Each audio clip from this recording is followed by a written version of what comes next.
you. That was fantastic. Cultural change is what we really need, and that's where you guys can all make that difference and make that happen. And the thing is, with teen drivers, every day we have a parent who just became the parent of a teen driver. It doesn't stop. Somebody's turning the age today to get their permit, and so the parent finds himself in this new position of, what do I do? So we need this information and creating that culture change. And now we have a young lady who's part of that culture change, because it takes them to create that, to make it to where it's something that they want to accept. So I'm very honored to introduce you to Elizabeth Ryan. Elizabeth is an ambitious and accomplished sophomore at Parkview High School in Sterling, Virginia. She's a 16-year-old young lady that holds her learner's permit, so she's who we're all talking about here in this room.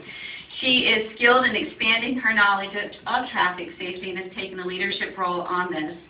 She was designated by her driver's education teacher as a standout among peers.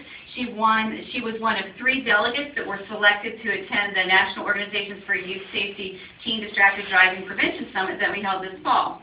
In addition to youth traffic safety advocacy, Elizabeth is a Juliet in Girl Scouts, striving to complete her Gold Award and nourishing a passion for community via involvement in the Extra Mile Club. Her noteworthy dedication to service bestowed her the 2011 Ruritan Award for Outstanding Student of the Year of Sterling Middle School. A Dulles District Academic Award recipient, Elizabeth maintains a 3.5 GPA, which would be really hard doing all that she's doing, and keep that up, throughout volleyball, varsity softball sports season. She demonstrates strong commitment to leadership. She's an active member of the Student Council Association and Teacher Educators Association. As you have heard, she's a well-rounded student, as well as being involved in her high school concert band.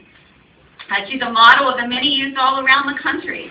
She's a sample of all the youth who are out there. This is a generation that wants to make change and they want to be part of it. And she's a great role model and example of those youth who, when given a chance and supported by adults in their lives, can make a difference.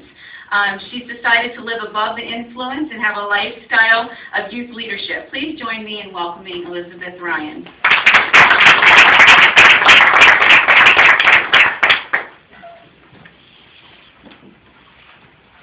Thank you so much for that wonderful introduction. Good morning, everyone. Good morning.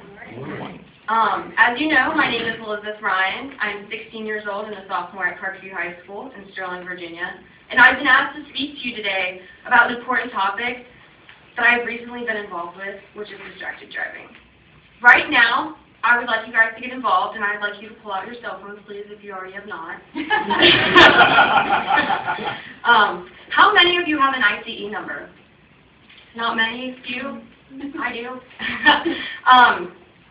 ICE stands for a case of emergency, and it's a number you would want contacted in case you're in an accident. Now leave your phone out, please, and open it to a recent text message. It could be any text message you prefer.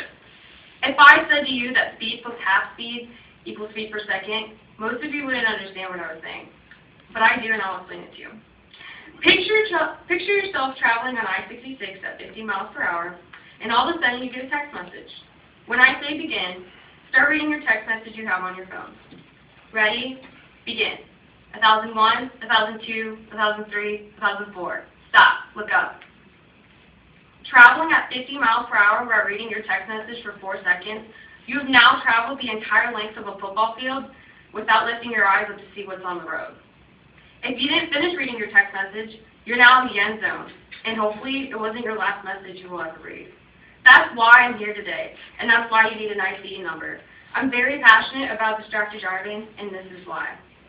I got involved with NOYS in December when my driver's education teacher chose me to attend the Distracted Driving Summit. NOYS stands for National Organization for Youth Safety, and the thing that really hit home for me from that summit was Will Craig's story. Will Craig was one of the speakers at the summit who is also the AT&T's Last Text video. He is a survivor of the texting while driving accident that left him with traumatic brain injury and physical challenges. Since that weekend, my whole outlook on driving has changed, and for the better. Coming back from that summit, I knew that things in my community needed to be changed. My community is not aware of distracted driving consequences. And how do I know this? I see it every day. Loudoun County and Fairfax County hold a mandatory parent-teen driving meeting, which is part of the requirement to pass the driver's ed class.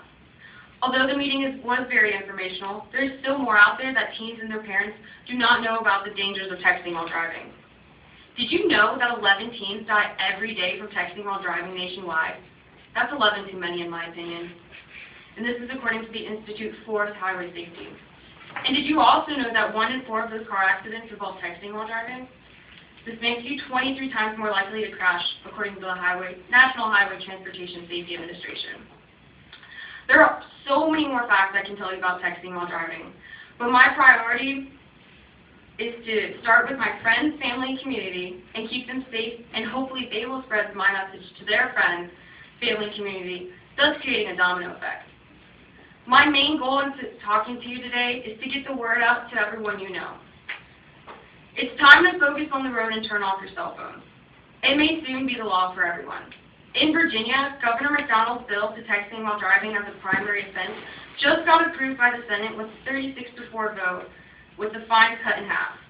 Under the amended legislation, drivers would pay $125 instead of $250 for their first offense, and $250 instead of $500 for their second offense,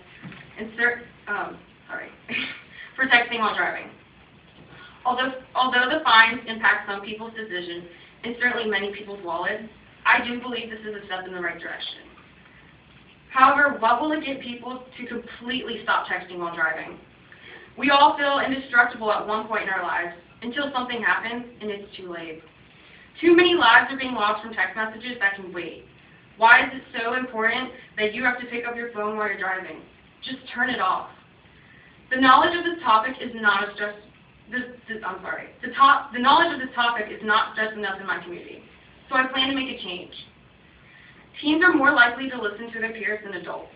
By talking to teens about the awareness of texting while driving, I want to give them the facts, again.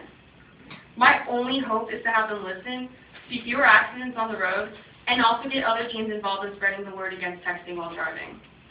Adults are not exempt from this. In fact, they also contribute to the 800,000 text messages taking place at any given time across the country. 1 in 4 adults have sent or received a text message while driving. I hope no one in this room is guilty. But enough about statistics. I don't want to be one, and I hope you don't either. Act Out Loud is an organization that helps communities to invent a unique way of addressing teen driver safety. They host rallies empowered by youth leaders to save lives, prevent injuries, and promote a safe and healthy lifestyle among all youth. This May, my school will be hosting a rally about traffic safety for teens.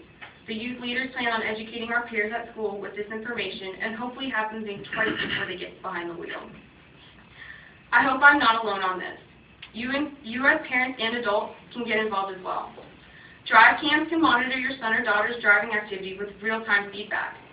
AT&T has a free drive mode app for anti-texting while driving. You can also take the pledge not to text and drive like I have, because according to an article right last May in the Washington Post, teen drivers are texting like their parents.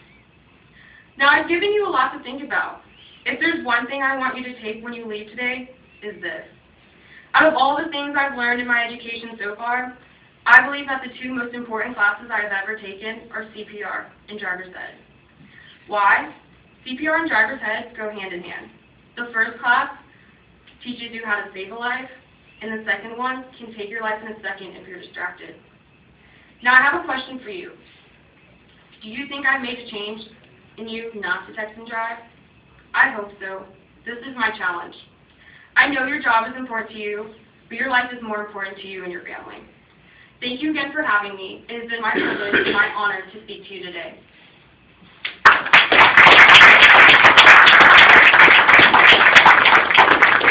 Thank you, Elizabeth. I don't know what you guys were doing when you were her age, but I don't know if I could have stood up here in front of all you scary people and cameras and did that. That was fantastic, and I think a lot of what you said resonated, that we have to role model the behavior for you guys as well, so that was very good. I wanted to recognize a few people before we go to question and answers, just in case you have questions about the specific areas. Roy Rivaro here, if you raise your hand, Roy. He's the treasurer of NOYS. Hilda Crespo is the president of NOYS. And then I have 2 staff members, Julie Kettner, who raised her hand earlier, is Act Out Loud. Lindsay Colcom I'm going to raise your hand. Lindsay Colson's here. She can answer questions about NOYS programs as well. And then John Moore from AT&T can speak on behalf of the AT&T program, and Stephanie Ford. Stephanie's with Ford here. I gave you a new last name. She can answer your questions about what they're doing in Dearborn, Michigan, and Dallas, Texas, and what they have planned there. And Amanda, sorry, come in from Project Yellow Light and the PSA contest that we have. So at this point, I'll open it up to questions that you can address to any of our speakers.